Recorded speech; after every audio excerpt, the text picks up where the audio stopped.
என்னோட பெயர் பேலூர் ராமலிங்கன் கார்த்திக். நான் பிறந்தது வந்து சேலம் மாவட்டம் பக்கத்தில் பேலூருங்கிற கிராமம். என்னோட இன்வென்ஷன் பாஸ்ட் 20 வருஷமாக ஒரு ஏதாவது ரிசர்ச் பண்ணணும் எலக்ட்ரானிக் ரிசர்ச்சில். ஹைட்ரஜன் கேஸ் வந்து உலகம் ஃபுல்லாக இன்றைக்கி கையில் எடுத்துகிட்டு வந்துட்டுருக்காங்க. ஹைட்ரஜன் கேஸ் இஸ் த 99.999 பியூரிட்டியான ப்ராடக்ட் வந்து பெம்மில் கொண்டு வராங்க. எல்லாமே உலகம் ஃபுல்லாக வந்து டிரான்ஸ்போர்ட்டுக்கு பயன்படுத்தியிருக்க நேரத்தில் இது ஒரு ஃபியூலாக கன்வெர்ட் பண்ண முடியுமாங்கிறது தான் என்னுடைய பிக்கஸ்ட் கொஸ்டின். இந்த 20 வருஷத்தில் கிரீன் வாட்டர்லேருந்து ஒரு ஃபியூல் எடுக்க முடியுமா, அதாவது இண்டஸ்ட்ரியலுக்கு எனி பர்பஸ், அப்படி ஒரு இன்வென்ஷன் தான் இந்த பின்னாடி பார்க்குறீங்களா அந்த ப்ராடக்ட். இனி வந்து வாட்டர்லேருந்து நம்மளால் நெருப்பு எடுக்க முடியும். இப்போ இத்தனை வருஷமாக நெருப்பு அணைக்கிறதுக்கு தண்ணியை பயன்படுத்திட்டு இருந்தோம். இனி நெருப்பை உருவாக்குறதுக்கு நம்ம தண்ணியை பயன்படுத்த முடியுங்கிறது நான் நிரூபணம் பண்ணியிருக்கேன். இந்த ஃபியூல் வந்து 100% ஒரு சேஃபஸ்ட் கேஸ். அதாவது வாட்டர்லேருந்து ஃபியூல் டைரெக்டாக நம்ம எடுத்து அதாவது கட்டிங் பண்ணலாம், வெல்டிங் பண்ணலாம், பிரேசிங் பண்ணலாம், குக்கிங் பண்ணலாம்.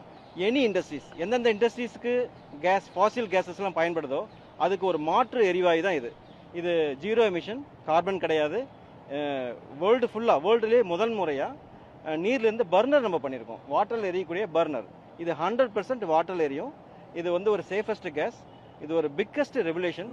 இது வேர்ல்டுலேயே ஃபர்ஸ்ட் டைமாக பண்ணியிருக்கேன். இது எனக்கு மட்டும் இல்லை, இந்தியாவுக்கும் பெருமை, நம்ம அத்தனை பேத்துக்கும் பெருமை.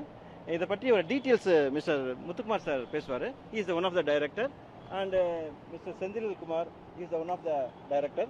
My board advisory, company board advisory mister Sarathkumar and JMD Mrs Poorna madam. Warmly welcome. Thank you. வணக்கங்க. இந்த ப்ராடக்ட் வந்து சார் வந்து இந்த ப்ராடக்ட் வந்து இந்த ப்ராடக்ட் வந்து வணக்கங்க. என் பேர் முத்துக்குமாரசாமி. ஹான் கேஸ் கம்பெனியோட சிஇஓவாக இருக்கிறேன். இந்த ப்ராடக்ட்டை வந்து 20 வருஷமாக ஆராய்ச்சி பண்ணி நம்ம பேலூர் ராமலிங்கம் கார்த்திக் சார் வந்து இதை கண்டுபிடிச்சிருக்காரு. அதாவது தண்ணியிலிருந்து நீங்கள் வந்து எரி வைக்க முடியும் அப்படிங்கிறக்காக ஒரு ஜென்ரேட்டர் உருவாக்கினார். அது 20 வருஷமாக போராடி அவர் கண்டுபிடிச்சதனோட விளைவு வந்து இது எடுத்துகிட்டு போகிறதுக்காக நாங்கள் இந்த கம்பெனியில் உருவாக்கி, இந்த கம்பெனி மூலிமா வந்து ministry of new and renewable energy, மத்திய எரிசக்திக்கு வந்து நாங்கள் இதை எடுத்துகிட்டு வந்தோம். அதில் பெரும்பங்கு வந்து எங்களோட அட்வைசரி போர்டு மெம்பர் சரத்குமார் சாரோட பங்கு அதில் இருக்குது. ஸோ இதை மத்திய அரசுக்கு கொண்டு வந்து அதை சப்மிட் பண்ணதில் அவங்க வந்து இன்றைக்கி வந்து ஒரு எம்என்ஆரியில் வந்து ஸ்டார்ட் அப்பில் R&D எக்ஸ்போ ஒன்று இன்றைக்கி நடத்துனாங்க. அந்த எக்ஸ்போவில் வந்து எங்கள் கம்பெனி செலக்ட் பண்ணியிருக்கிறாங்க. அதனால் எங்களோட ப்ராடக்ட் எல்லாமே நாங்கள் தமிழ்நாட்டிலிருந்து கொண்டு வந்து இங்கே பார்ட்டிசிபேட் பண்ணி உலகத்துக்கு இன்றைக்கி அதை காமிச்சிருக்கிறோம். இதில் வந்து நீங்கள் தண்ணியிலிருந்து எடுக்கக்கூடிய அடுப்பு வந்து உதாரணத்துக்கு 5 லிட்டர் தண்ணி ஊற்றுறீங்க அப்படின்னா 6 மாதத்துக்கு அந்த அடுப்பு எரியும். அதுவே வந்து இண்டஸ்ட்ரியலுக்கும் பயன்படுத்தலாம், பாய்லருக்கு, பெரிய பெரிய இண்டஸ்ட்ரீஸுக்கும் பயன்படுத்தலாம். அனதர் திங், இதே ஜென்ரேட்டரில் வந்து நாங்கள் ஸ்கேலபிலிட்டி பெரிய லெவலில் பண்ணதுனால அதில் வந்து நம்ம எலக்ட்ரிசிட்டியும் ப்ரொடியூஸ் பண்ணலாம். அதுலேயே வந்து நாம் வந்து வெஹிக்கிள் ஆட்டோமொபைலுக்கும் அதை யூஸ் பண்ணுறக்கும் பண்ணிட்டாரு சார்.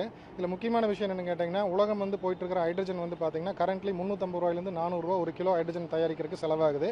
சார் வந்து கண்டுபிடிச்சோட முக்கியமான விஷயத்தில் அது ஒரு விஷயம் என்னென்னு கேட்டிங்கன்னா, ஒரு கிலோ 150 ரூபாய்க்கு தயாரிக்கிற மாதிரி கொண்டு வந்துட்டார். ரொம்ப சீப்பாக அஃபோர்டபுள் ப்ரைஸில் எல்லாத்துக்கும் கிடைக்கிற அளவுக்கு கொண்டு வந்துட்டார்.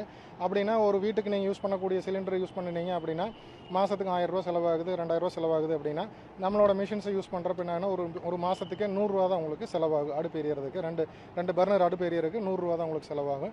இதில் இன்னொரு விஷயம் என்ன பண்ணியிருக்காருன்னா, ஹைட்ரஜன் வந்து உலகத்தில் என்ன பண்ணியிருக்காங்கன்னா தயாரித்து அது ஸ்டோரேஜ் பண்ணுறது பெரிய விஷயம். என்ன ரீசன்னா, அது ஹைட்ரஜன் வந்து 1 கிலோங்கிறது 11,000 லிட்டர். அதனால் 10 கிலோ 100 கிலோக்கு மேலே ஸ்டோரேஜ் பண்ணுறதே பெரிய காம்ப்ளிகேட்டடு. அது மட்டும் இல்லை, அதை தயாரித்து அதை டிரான்ஸ்போர்ட்டேஷனில் எடுத்துகிட்டு வந்து அதை கொண்டு வந்து ஃபில் பண்ணி சேஃப்டி நாம்ஸ் எல்லாமே ரொம்ப அதிகமாக இருக்கிறதுனால அதை ஸ்கேலபிலிட்டி பண்ணுறது பெரிய லெவலில் பண்ணுறது பெரிய காம்ப்ளிகேட்டடாக இருந்தது. இப்போ அதை வந்து நாங்கள் ஆன் டிமாண்டில் பண்ணியிருக்கிறோம். நம்ம வீட்டில் இருக்கக்கூடிய ஒரு ஜென்ரேட்டர் மாதிரி சைஸில் ஆன் டிமாண்டில் அது வெவ்வேறு விதத்தான சைஸில் பண்ணியிருக்கிறோம். சுவிட்சை ஆன் பண்ணிங்க அப்படின்னா இந்த சைடு தண்ணி எடுத்துக்கும், இந்த சைடு கரண்ட்டை உற்பத்தி பண்ணி கொடுக்கும், இந்த சைடு கேஸை கொடுக்கும், இந்த சைடு நீங்கள் கார்லையும் ஃபிக்ஸ் பண்ணிக்கலாம். ஸோ மொத்த இன்வென்ஷன் சார் பண்ணதில் இது ஒரு மேஜர் விஷயத்தில் இது ஒரு கீ பாயிண்ட்ஸ். இது எல்லாமே இதில் இன்னொரு விஷயம் கேட்டிங்கன்னா, இது 0% எமிஷன், புகை வராது, அடுப்பில் வந்து கறி பிடிக்காது. இதுலேயுமே இண்டஸ்ட்ரீஸில் எல்லாத்துலேயுமே வந்து நம்ம குளோபல் வந்து கார்பன் எமிஷன் எல்லாமே வந்து போயிட்டுருக்கறனால அது எல்லாமே வந்து குயிக்காக வந்து நம்மளுக்கு பண்ண முடியும். அதே சமயம் இதனோட கலோரிஃபிக் வேல்யூ அதிகம். உதாரணத்துக்கு வீட்டில் வந்து இப்போ ஒரு நாளைக்கு 3 மணி நேரம் சமைக்கிறீங்க அப்படின்னா இதில் வந்து 1 மணி நேரத்தில் முடிச்சிடலாம் நீங்கள் சமையலை. ஸோ அதனோட கலோரிஃபிக் வேல்யூ அதிகமாக இருக்கிறனால சீக்கிரம் அதை சமையலும் பண்ண முடியும். அதே மாதிரி 1 லிட்டர் உதாரணத்துக்கு நீங்கள் பாயிலிங் வாட்டரை வந்து நீங்கள் கொதிக்க வைக்கணும் அப்படின்னா எல்பிஜியில் வந்து 5 நிமிஷம் ஆகும்.